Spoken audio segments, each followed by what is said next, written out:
today I'm going to be showing you how to maintain and troubleshoot your upright vacuum cleaner. So without any further ado, let's get stuck in.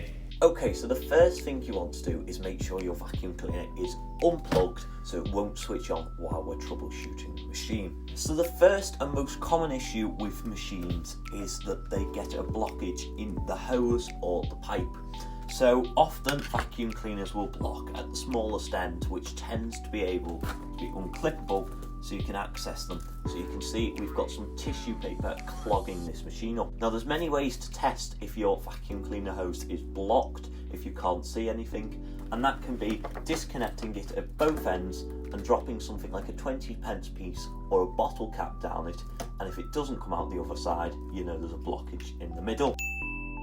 To unblock this machine, you can use something like a screwdriver, or if it's further down the pipe, an untwisted metal coat hanger, and just fish out any of them blockages that are in the tube. So after the hose is unblocked, we can simply clip this back onto the machine.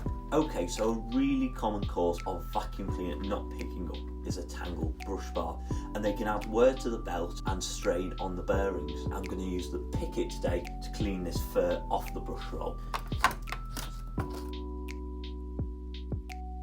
So in less than 2 minutes, we've restored the brush roll from this back to this, removing this absolutely massive clump of dog hair that was really wearing on the roller. Now I'm sure that the brushes being back to full length will really improve the performance of this machine. Thanks for watching. I hope this has got your vacuum cleaner back in working order. If you've got any questions and this video has helped you, please drop a comment below. And if you found this video helpful, don't forget to drop a like.